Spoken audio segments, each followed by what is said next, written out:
started. I'm going to hand it over to Sammy Courtright, who is the co-founder and COO of Fitspot. Hi, everyone. Thanks, Alexa, for the intro. Thanks for joining us today. We're super excited to get started. Alexa, I know you ran through some housekeeping, so let's get ready to dive on in. So as Alexa said, hi, my name is Sammy. I'm the co-founder and COO of Fitspot. Let me tell you a little bit about Fitspot before we introduce Adam, who's joining us on the webinar today. So we activate workplaces through wellness experiences. So clients like to consider us as their external wellness coordinator. We do everything from yoga classes to kickboxing classes to educational workshops to chair massages, corporate headshots, you name it. Anything that falls under the wellness umbrella, we can bring on-site to you, and we also have digital services as well. So that's a little bit on Fitspot, and now I want to introduce you all to Adam. Hey, Adam. Hi, Sammy. Thanks for having me on. My name is Adam Moret, and I am the Wellbeing Specialist at JLL. Just to give you a little bit of background of what that exactly means. JLL, for instance, is a commercial real estate company. We have about 28,000 employees in the U.S. And I come from a public health background, as well as having worked at a small corporate wellness company, basically doing very similar events to projects and programs that Fitspot does for large companies. And now I manage all the well-being programs at JLL, which really is an extraordinarily fun position to be in. I'm able to have my hands in a lot of different buckets at JLL. So when we think about well-being, we really look at it that holistic vision of well-being. And I think, I'd actually talked to you about this before. I almost don't even like using that word holistic because it's become such a fad word. And Totally. People just use it all the time. And so just to break down for JLL, what it really means is that it's more than just about the physical health. So it's not just doing activity challenges and yoga classes, which we do, and it's great, but that's emotional well-being, community health with our volunteerism, financial health, and we throw safety in there as well. But being a commercial real estate company, safety is so important because we have electricians and mechanics and kind of run the whole gambit. So there's a whole other safety department, but we kind of throw safety in there as well, as our kind of definition of what we mean by holistic well-being. Well, we are very into that, Adam, and I'm so glad that you're excited to be on this webinar today and to have you a part of this. We have a few topics that we're going to cover, but we want to kick off hearing from everyone that's tuning in. So there's a poll. You can complete that poll on the right-hand side of your screen, but we want to know, what type of wellness does your workplace offer? There's no pressure to fill out this poll right this second. We will address the answers to the poll throughout our discussion today, but we want to hear what you guys have going on. So moving right on in, Adam, we want to talk about the changing workplace. As you know, defining corporate wellness or even the workspace that individuals are occupying is entirely different conversation than even, I would say, like 5-10 years ago, right? Absolutely. Yeah, I think it's constantly changing, and it really depends on what some companies are doing that are thinking outside the box that then becomes more accepted throughout the community, as well as really what our employees are looking for. And so I think that there's a lot of things that come into play on where to kind of look for new inspiration on what you want your well-being programs to look like. And I think that's what's kind of neat about it's not something that a company just says, okay, we're going to do an activity challenge and we're going to offer a massage day every 6 months, and now we're done, and that's our well-being program. It's just that's just not something. I mean, it's just not something that's going to be comprehensive and people are going to really get behind, and it's certainly not going to change the culture of the company to make sure that people know that you're caring about their health and well-being. It's something that you really have to kind of keep an eye on and make sure that you're changing along with what employees really want out of their program. Yeah, and I think consistency is key. So as you can see, on this slide that we're highlighting here, the workplace, the actual place of people, where people are occupying space is totally different. We're outside of more of that cubicle traditional style office and more into that, collaborative spacing. And even the vending machines, while we still have vending machines in offices, you and I were talking offline, Adam, about a salad vending machine and how incredible that is. And that wouldn't have never been an option a few years ago, and how that's really evolving. And then looking at the workplace now, so to your point, Adam, it's changed dramatically. Not only have individuals' needs changed when it comes to looking at wellness in the workplace, but also how I think people view work in itself. I think this work-life harmony is really coming into play, where there's no longer a true separation between, your personal life and your work life. And I think employers are recognizing that and trying to bring that together in the workplace. What are your thoughts on that? Yeah, no, I absolutely agree. And I think just a perfect example about the changing of workplaces. For example, 10 years ago, you really wouldn't have to put that big of a focus on employees that work from home, because there was just the percentage of employees working at home just wasn't, big enough that it was going to make a big enough impact to have programs that are focused on them. And now I'm right now sitting in my home office as we're speaking. So it's just, this is something that, we have to make sure that we're addressing. And it's something that when I've been at JLL for almost 5 years, and it was something that even 5 years ago, we were kind of just, just touching on. We kind of knew there was, this is where the more and more employees were going to be working from home. So we knew it was kind of on the horizon. We kind of kept pushing it back and saying, well, let's just focus. It was easier to focus on the employees that were in the office.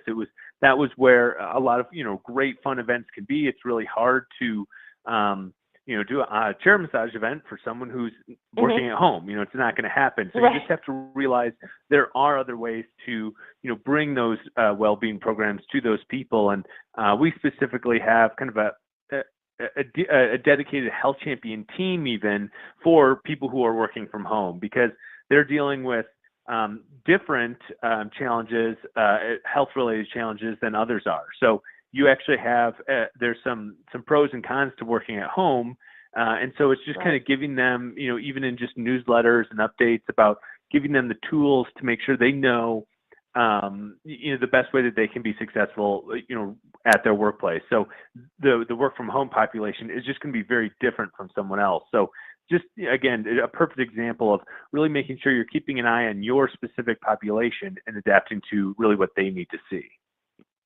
Yeah, we couldn't agree more. We engage with a ton of dialogue with our clients, and they're always really eager to learn more about how they can activate those remote employees. I actually think you've come up for a very good topic for another webinar that I think we should host, which is activating remote employees, ensuring that those individuals that work remotely, that they can consistently stay part of that program and still feel part of the community. So everyone, stay tuned. I have a feeling Adam and I are going to be back with a part 2 to this discussion. Sounds great. For sure. So you mentioned health champions just then, Adam. While you and I have talked offline about that, I would love to learn a little bit more about how you define it. And this slide here kind of breaks it down, but hearing in your words as, the well-being specialist, how would you define a health champion, and what is a health champion? Yeah, no, it's a great question, and it's something that since I became at JLL, I've always been in charge of our Health Champion network, and for us, it's about 280 to 300. It kind of flexes in and out. Employees that are volunteers throughout the country, and they put on events. Again, being one person, I can't go to 55 different biometric screenings all around the country. It would just be chaos, and I cannot do that much traveling. So instead, we have our volunteers put on those kinds of events. And really what we've done is we basically give them a template of events they, quote, have to do, biometric screenings being one of them. We also have, so we basically separate it into 4 quarters. So in the first quarter, it's they have to put on a biometric screening. In Q2, it's around putting an event around volunteerism. Q3 is around our team activity challenge, which is our large team activity challenge that we do in the summertime.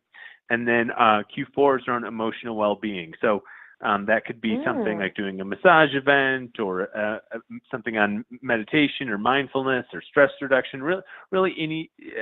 I keep because these are volunteers. I keep it a really gray area, so I don't want to give them the exact instructions of what they have to do.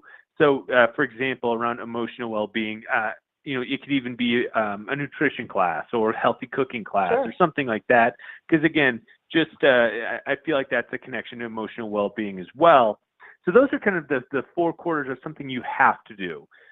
But if you do those events, then the next year you'll have funding to have to really do other things that you may want to do. So basically, you have to put through a proposal. To me, it's saying, okay, well, we want to have a kickball team, and we think it's going to cost $500, and we're going to get shirts and water bottles and sign up for the league in this, whatever city it is, and let's say Chicago, where our headquarters are.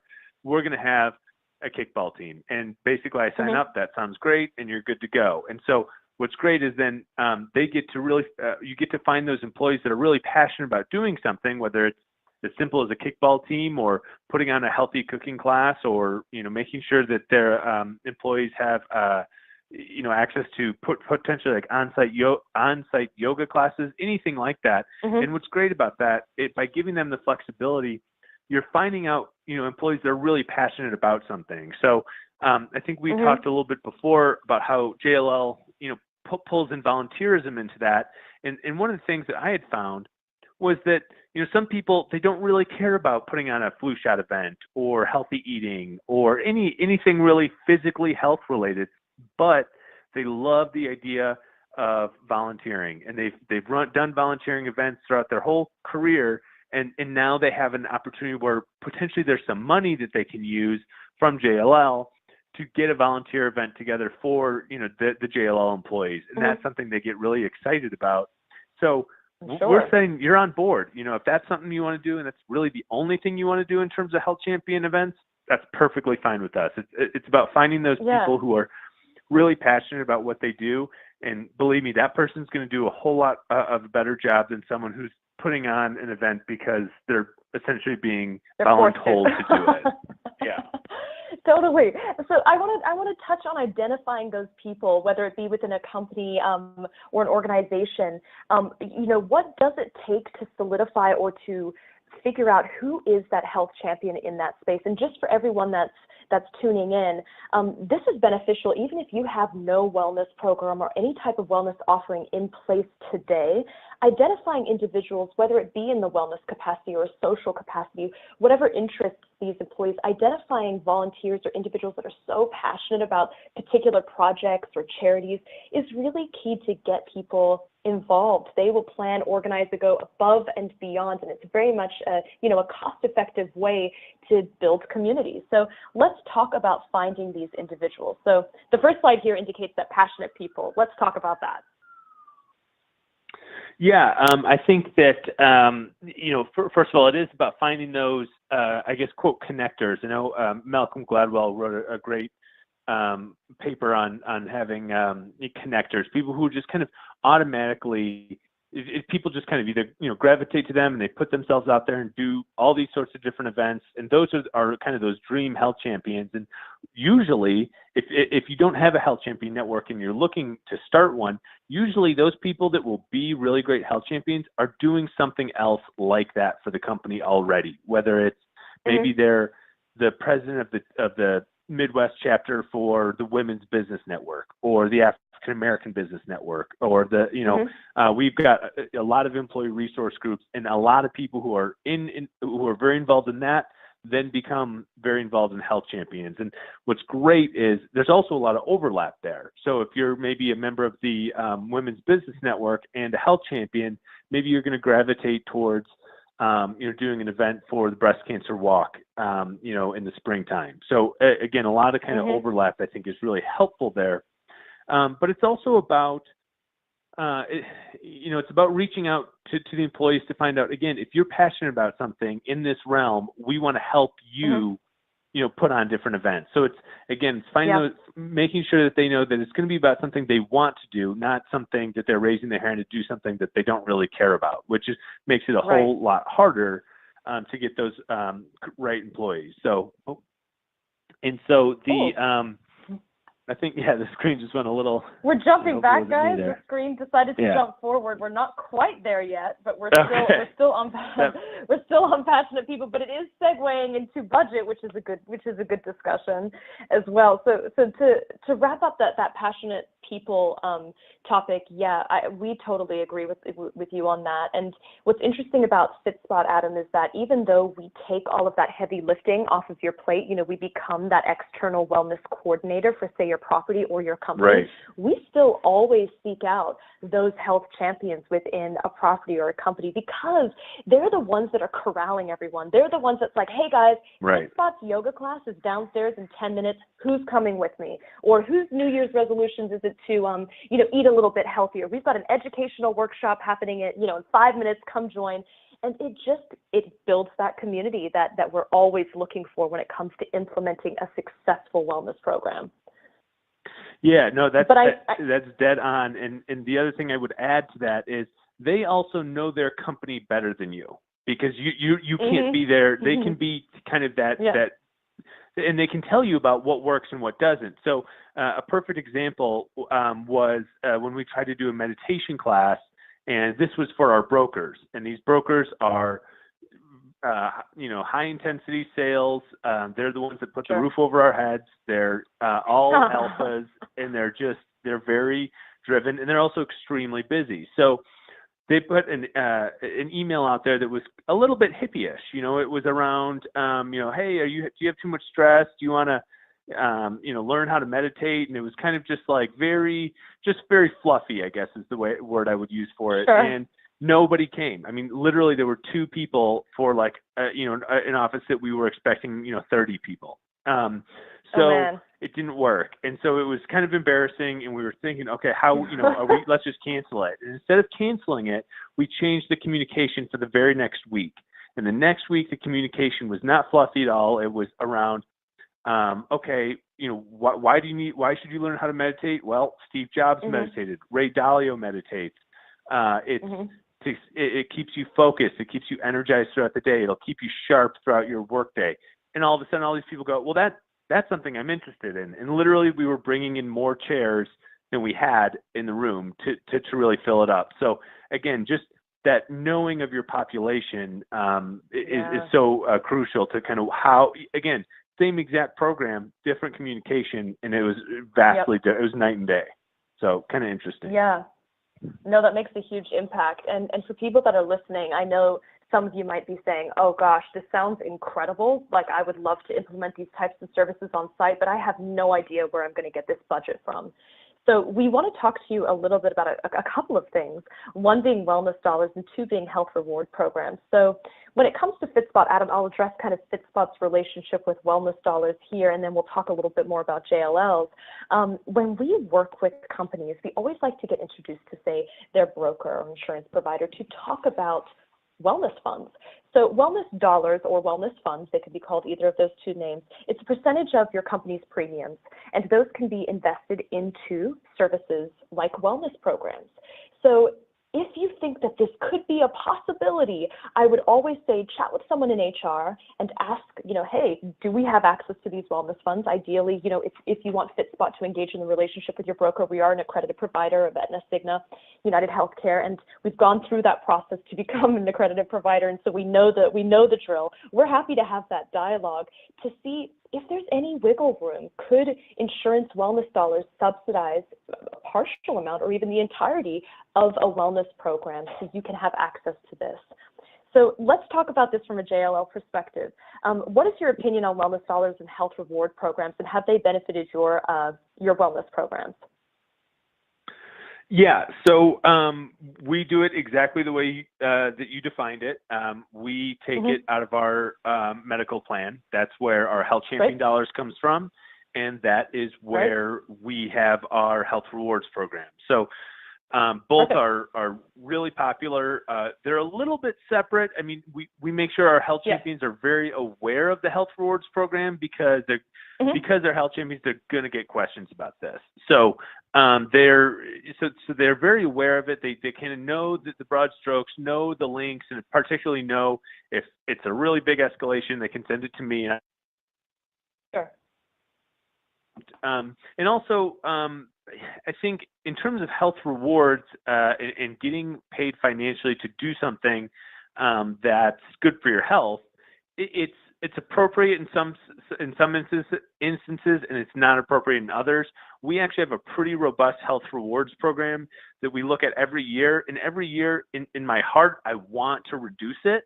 But at the same time, I know that it works because I've been here and I see that it works. And so we have $725 that an employee as well as a spouse that's on our medical plan can get for completing a wide range of activities, whether it's a activity challenge or just going to a preventive visit, and then the biometric screening and kind of hitting markers on that. So there's a few more things you could do that you can. I won't go into too much more detail on, but it's a pretty robust program, and people do like it.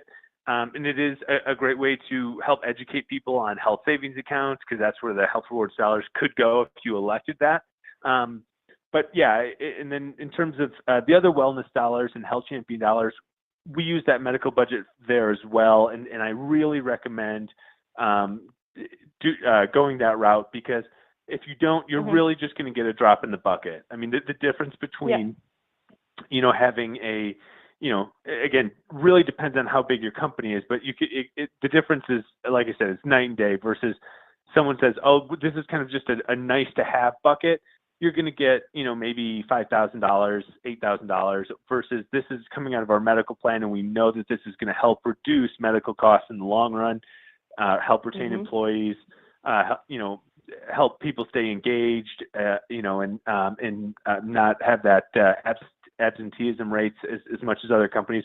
All that comes into place using with the health champion dollars that we use. So when you start talking about, taking siphoning off just a really small percentage of the medical plan budget for something like that, it really adds up. Yeah. We totally agree here at Fitspot. And for anyone that's listening that has any questions about wellness dollars or accessing them, or even health rewards programs, feel free to jump into the chat saying, I want to learn more about it. And we have a ton of blogs, a ton of white papers and case studies that can help identify this. What's tricky about this space, Adam, as you can imagine, is that not many people know about wellness funds or wellness dollars or how to access them. So we'd like to provide as much content as we can around that topic so everyone can feel enabled to explore these options. Yeah, actually, and people who do that really will be, last thing I'll say, people, if you do that, you will really be ahead of the game, because there's, like you said, a lot of companies just don't know that it's out there. I mean, even companies who are in this well-being space and have done a lot of great things aren't really taking advantage of that. And they would just exponentially improve if they went down that road. So last thing I'll mention on that. Perfect. Okay, good. Yes, and any questions that you have in the Q&A, we will answer at the end of the presentation. So if you have any questions thus far about what Adam and I are talking about, whether it be health champions or wellness dollars, let's talk about that. But Adam, I want to jump over to the poll because we've gotten a ton of responses so far. And so I'm going to read some of these out to you. What type of wellness does your workplace offer? The number one response that we got was fitness programming. And I think this segues perfectly into our next couple of slides here and what we're discussing when it comes to bringing together a wellness program. By the way, the second most common was an app-based wellness service, followed by health services, biometric screening. So let's take a look at a holistic wellness program. Adam, we're using the buzzword and we're going to be using it a little bit throughout the presentation. So we are both guilty of it, but let's talk about what a holistic program looks like. So as you can see from the poll questions, 15%, 14%, even 12% are coming from meditation, health services like biometric screenings, fitness programming. Everyone that responded to the poll, we feel like this is an incredible start. Something is always better than nothing. However, when we look at wellness today, it's so much more than just, say, one aspect of it. Initially when we first got started, Adam, with Fitspot, to be totally honest, we just offered on-site classes. And when we started digging, we were like interviewing our customers, figuring out what made them whole, what made wellness enjoyable to them. And we learned that nutritional wellness was really important, stress management, mental wellness, financial wellness, and a sense of community really created this bigger picture of what wellness needs to look like in the workplace today. So I know you mentioned that JLL really focuses on that volunteerism and community aspect. I think that's really wonderful, especially when it comes to giving up time or getting people together.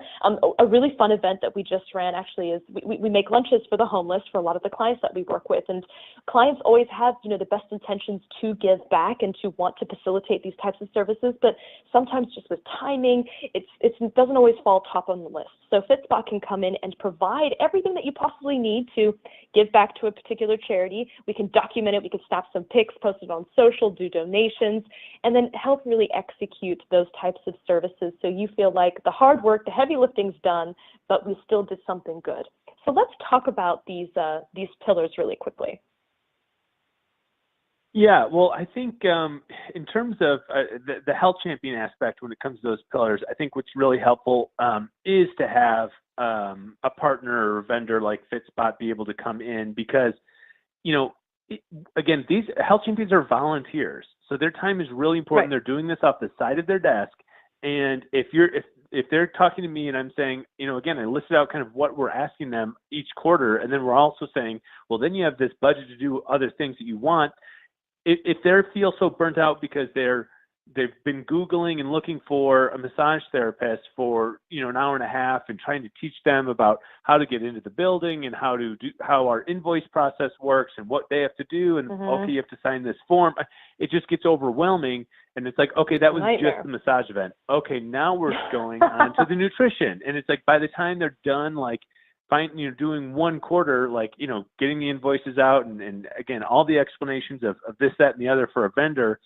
And then, okay, now Adam says we should be doing something on nutrition this quarter. Okay, so let's look for a nutritionist to come in. And it's like, again, this is just time in the day that they're not doing that. Again, they're just either doing usually at night or, at lunchtime or just kind of finding any time in between to kind of do some research, look all this stuff up versus going, okay, we work with Fitspot. They come in and do our massages. Then in Q2, they come in and do a nutrition talk. Then we have them do the yoga class. It's just really helpful because I think, especially at a big company, I know from experience. Well, I get big and small companies have their own kind of hurdles to go through with this. And for example, at a big company like JLL, we have to do our invoices in a very certain way. So if you get someone who's kind of like just, does maybe a massage, company off the side, it's like, no, we need your W-9. We need this. We need, and it just kind of just becomes more complicated to put on those kinds of events if you're, having to explain everything to a vendor who, maybe doesn't do this, maybe doesn't do this all the time, or just, again, just does only one thing versus, having a vendor that you can trust that they're going to come in. And then the last thing I'll mention about this is when you have someone coming in consistently, the same, vendor or the same person even, it builds trust in it. So if I'm going to be spending my lunch hour either doing a yoga class or doing a healthy cooking class or nutrition seminar, I want to make sure that it's good. And so if I've been to one, if you have Fitspot come in and they do, they perform so well that people are going to say, okay, well, yeah, it's that Fitspot company that's coming in to do the yoga class. Well, they did a really good cooking class, so yeah, I'll go to that. Versus, it's again, their time is valuable. So people, you want to create an event or an atmosphere that people are going to know when they're reading the newsletter about it or reading the email about it that, okay, this is something worth going to because I know the vendor that came in and did this before and it was really cool. Yeah, it's really about building that trust and delivering a phenomenal experience. And speaking of which, we actually have yoga being hosted at the Fitspot office today. So let's touch on some of these pillars of wellness and what they bring for your company. So the first one we're going to highlight is physical wellness. Traditionally, everyone looks at physical wellness as, oh yeah, that's right. You know, it's the weight loss, it's the actual physical activity, getting our heart rate up. Excuse me. So yes, this is very important. However, once again, we feel like it's just part of the entire puzzle here. Biometric screenings are also great. 5K runs, those are wonderful. Also, you can donate as well when it comes to 5K runs, do them for charity. Yoga classes are incredible. What's been wildly popular amongst Fitspot clients has been stretching classes, Adam. So what's great about stretching is that it requires no coordination really, and it's a great way for people to relax, whether these be, you know, full 60-minute stretch class or stretch breaks throughout the day. We even have individuals that go on site that run these stretch breaks. It prompts everyone to get up, you mix and mingle for a second, you stretch, you sit back down, and it's something about doing that, you know, every couple of hours that really reinvigorates you throughout the day. So looking at the next pillar, nutritional wellness, juice bars, nutritionist one-on-ones where you have someone come on site and sit down with employees for 10, 15-minute, 20-minute increments to talk about their nutritional needs. Kombucha happy hours. So for those of you that are looking at, oh, kombucha, we don't like that, that tastes weird, or I've never even heard of that before, it's incredible. It's a fermented drink, and it has amazing benefits for your digestive system. And if you're nervous about trying it, we offer a ton of different flavors. So you can find a specific flavor that works for you, and at least you can say you gave it a go. As well as cooking classes. Now, those have been really popular as well because, you know, as you can imagine, Adam, New Year's, everyone's on their resolutions. They want to eat cleaner. They want to, you know, make sure what they're putting into their body is healthy, whole, and good for you. So cooking classes have also really made it high on the list. Have you ever done a cooking class at JLL? I could imagine that would be a little bit of a nightmare coordinating it, but is that something that you've ever done? Yeah, you know, we've done a few cooking classes at JLL. Again, it really depends on the different cities and locations. We've had some that are really hit the top of the budget and are really expensive to do. So what we've said, because they're going to like a professional cooking class versus having somebody come in, which is a little bit cheaper, a little bit easier, and easier for employees to actually attend. So we've kind of done it both. I always kind of recommend to try and, you know, if the company has the space, or if the office has the space, to have someone come into the office to do the event. Yeah. But again, it doesn't always work out. But again, that's possible because again, we have such a wide variety of offices where I think Chicago has something like 3,500 people in it, and then we have, you know, an office in Des Moines that has 30. You know, so pretty big difference there. But and obviously everything in between. So, but healthy cooking classes are some of the most popular events that we have, and people generally rave about them. Oh yeah, and if in doubt, for anyone that's listening, if say HQ is offering these services or particular offices are offering these services, you could always start a Skype session, start a webinar, make it interactive so that other offices can tune in while they may not be there on site, you know, tasting all the delicious food that's being made. It's still a great way to feel like you can get those remote, even employees or remote offices more involved when it comes to nutritional wellness. So stress management. I am feeling this more than ever. This time of year, it's something about kicking off the year. It's really full on. So there's chair massages that can be an option. Meditation, as you mentioned, Adam, people traditionally look at meditation as, oh, that's, you know, Gandhi, something that, you know, may not resonate with me necessarily. It seems a little more fluffy, but it's incredibly helpful, and there's so many tools today that can ease you into meditation. I personally used to look at it and I was like, I don't have time for that. But now that we work with an incredible partner called Will that does digital mindfulness and resilience training, and they ease you into it. So I never even knew that I was going down the meditation track until I started working with them, and the outcomes have been really fruitful. So that's something that we really stand behind here at Fitspot, as well as fun things like essential oil making stations. I don't know if you've ever done one of those before, Adam, but we set one up at Fitspot so that our employees could participate in one. And so we lay out all of these essential oils, and you find which oils calm your energy or say boost your energy. And you can place them either on your temples or on your wrists. but it just reinvigorates you throughout the day. It was something that our clients have been loving it, especially around this time of year, and trying to fend off any flus and colds that are coming around too. Yeah, And no, then that's great. finally, That's one of those things that I feel like is just outside the box, that some people you're just not going to think of. And that sometimes is, some of those health champions sometimes come up with really clever ideas on different things. One of the most outside the box ones that we have is in Michigan. They do a Learn to Sail event. They've done it about 4 or 5 years in a row.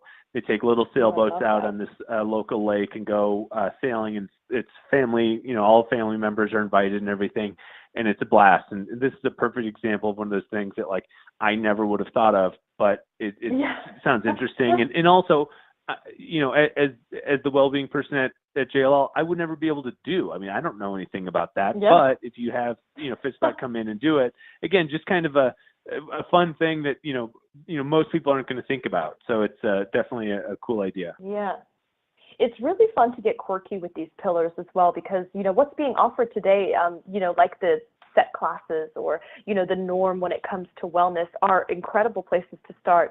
But the more creative we can get, we find people respond really well to these more quirky, innovative ideas. I mean, workshops on stress management, I know that's being the final thing addressed on this page. Those are still wildly popular because people do need takeaways and tools on how to manage their stress. But the more creative we get, even when it comes to mental wellness, which is like broadening, your education that may be, or specific understanding of your performance and goal measurements. We have one vendor that we work with that's really incredible. She does personality assessments. So she figures out how your personality not only interacts with other people and in, say, personal relationships, but also in workplace settings. And that's just learning more about yourself, something that I had never done until we ran a webinar with her ourselves. And it's so insightful. And I think companies are really looking at this and thinking, oh, that's a unique way to learn, one, a little bit more about my employees and about themselves, but also how they can learn about each other. Yeah, no, the only other thing I wanted to add is when you mentioned the quirkiness, I think that's a really underrated aspect to a well-being program, is how things are communicated. So if you're doing a flu shot event, you can, you don't have to be all gloom and doom and say, if you don't get a flu shot, you're going to get sick and it's going to be terrible. And this many people, get sick, for, over the U.S. and it costs this much money. You don't have to do that. You can be kind of fun with it. And we've worked with our, communications department to make a lot of our communications kind of more fun and silly. And even when it comes to something that's a serious topic like smoking, we did our most popular smoking campaign anti-smoking campaign, obviously, by far was it went on the level of a breakup, like you're breaking up with a bad boyfriend or girlfriend, and it was kind of just fun and silly about that. And again, we just had so much, we monitor the click rates and how many people go through it. And it was so much more popular, more engaging than, just the standard, everyone knows smoking causes lung cancer.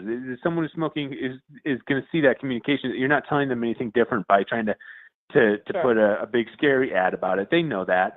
But if you put something that really gets them to take another look, and actually go, okay, maybe I will, try and pursue this again. Because obviously, odds are they've tried to quit before. So, again, just taking ourselves a little less seriously. This is a perfect, well-being and health activities are an area in the corporate world in which you can do that. Yeah. I think why not get creative out there? And if anyone's thinking like, oh gosh, will this be another burden on the marketing department to really spread the word? I know internally at JLL, you've got a team that can work really, on these types of initiatives. If you do end up working with Fitspot, for anyone that's listening, we do take on those responsibilities. We handle the messaging, the communication surrounding the programming that we're bringing on site. So if people are listening like, oh, that sounds so cool, but I don't think we'd have the resources to do it, you needn't worry. We can take care of that for you if that's what you're interested in. So let's jump over. We've got a couple more pillars to talk about. Financial wellness. Adam, I don't know about you, but this has been wildly popular. Everyone wants to learn a little bit more about being financially well. The amount of stress that comes with I guess, a lack of certainty or understanding of your actual financial wellness is really overwhelming. So a few programs that we do, not only do we do like workshops and webinars around financial wellness, we have a digital tool called Enrich that we work with, and it's a really fun program. They kind of gamified their experience. So you get points for participating in certain things, points when you budget things correctly, and it's really awesome. It's traditionally such a, the connotation of financial wellness is, budgeting, savings, there's a tone with it. Same with flu shots, But I think the more fun that we can make it, and as these incredible companies come up that start making these topics more enjoyable to engage with and listen to, I think will really be the next step towards understanding your financial wellness. Do you offer anything currently when it comes to financial wellness, or have you had any really wonderful experiences with, say, seminars or webinars? We do. We offer some financial wellness, but this is something that's been blowing up lately. This is kind of all over at all the well-being conferences and benefits conferences. This has been everywhere, and so we definitely want to do more. It's something that we feel like we're just touching the surface on this, and really one of the more popular ones that we had was a health champion came up with. So one of our health champions in Pittsburgh had basically it was just a close friend who did financial well-being programs for I can't even remember what the company was, but for a relatively well-known established company. And what they did was they came in and did a bunch of different seminars on a wide range of topics. So I think it's about the importance of of really knowing your population. It will show when you're putting on a financial wellness program, because for example, one seminar could be targeted on people who are 5 or 10 years away from retirement.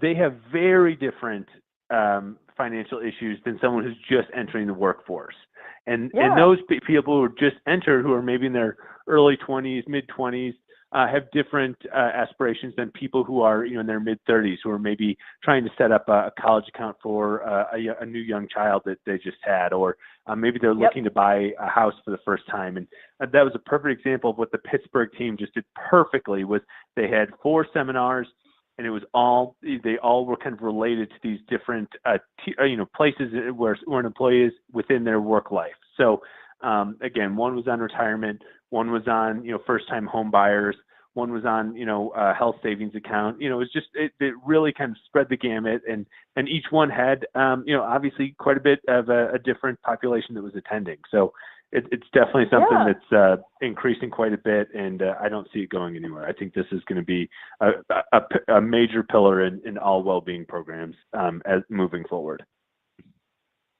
We obviously couldn't agree more. And then it comes to community. The last one that we're really going to touch on, building community, social connections, and volunteerism. There's so many different ways to engage with your colleagues and employees. One, through all of the pillars that we just mentioned, there is a sense of community building there, but this is really focusing on, are there networking events that people could participate in that we could host, that maybe could be hosted in our office? Are there any volunteer programs? Are there any charities or companies that you feel passionate about that you want to contribute to or put time towards? It's really about time in this sense. And I know JLL is really focused on the community aspect, and I think that's something that we think is just really wonderful. Yeah, and this is a perfect thing that you can combine with, other aspects of your company. So generally, most companies are doing something around community. Maybe you tie in the health aspect as well. So maybe it's a community event, but it's a fundraiser for the American Heart Association, or funding a team to do the Heart Walk, or whatever it is. There's a lot of kind of overlap here, and I think that's where you can kind of, especially if you're health champions, if you're afraid of maybe some of the health champions are getting burnt out, this is a perfect way to just combine and kind of bring more people into it. And then you have, like I said, the person who's really into volunteering or community development, all of a sudden hears, there's the Health Champion Network, they can help with this, and maybe they can provide some funding too. So it kind of lifts their spirits up about, again, partnering with other groups within the company, which I think those are some of our most powerful events. And the last thing I'll mention on this is again, really depends on the kind of company you have, but partnering with clients on community events, it's killer. It really is unbelievable. It's you're building that bond with your client in a way that nowhere else you can't, that in no way else that you can, is because to have people with JLL hats on and people with our clients' hats on doing a beach cleanup together. That's a powerful message, and to be able to have JLL promote that on our internal social media, and our clients are able to do the same. It really just solidifies that bond, and it's good for the business. So I think that you're gonna get some higher up executives or some people in other departments that maybe aren't really paying attention to health champions or paying attention to community development get really excited about it, because they're like, oh, this is just a perfect way to bond with our client and show that we're all on the same page and we're working together on something. It just is a win-win for everybody. Yeah, it sounds like it. That's a wonderful idea. That brings us, so because we still want to have time for everyone's Q&As, which I know are stacking up over there in the right-hand side of your screen. That brings us to the end of our discussion. However, we want to start answering your questions, and we want to talk a little bit more about, here we go, the QA. So we're going to go through this. Alexa is going to read out the questions to us, so everyone that may be joining in from an audio perspective can hear the questions first, and we'll go ahead and answer them. All right, so we're going to start with talking about, someone had a question about remote employees. They're a nationwide company and they need some sort of wellness for remote employees and suggestions around that. We'll go to Sammy first. I'll jump in really quick. Yeah, sure. I'll jump in first. So yes, I think we should do an entire, as I mentioned earlier, I think we should do an entire webinar dedicated to activating remote employees, because that's a question that we get all the time. And Adam, I know that was a real interesting discussion at the beginning of this webinar. Yes, it's important to engage those remote employees, whether that be through digital services, so maybe they can access something like an engagement platform. With Fitspot, we have a technology service where everyone logs in, they sync their wearables, they can track their steps, participate in online challenges, and they also have access through that platform to all of our digital partners. We work with incredible partners like Zapongo for nutritional programming, Will for mindfulness and resilience training, and even a service called ClassPass. ClassPass facilitates off-site activities. So at your local boutique fitness studios, you can participate in classes there. And that has been a wonderful option for remote employees. You purchase those credits through Fitspot and you can designate them to those remote employees so they can still feel like they're getting that physical wellness pillar implemented into their day-to-day life, and that they're not missing out on the wellness program that, say, HQ has in place that they're not able to get to. Also, the thing that I noted about the webinar is film as much as you can. If you want to share, spread the word that a yoga class is happening, have people tune in, participate in that yoga class from home or from the remote office. It's a really wonderful way to build that community. So that's how I'll wrap up there. Adam, any tips or tricks, anything that we've already discussed?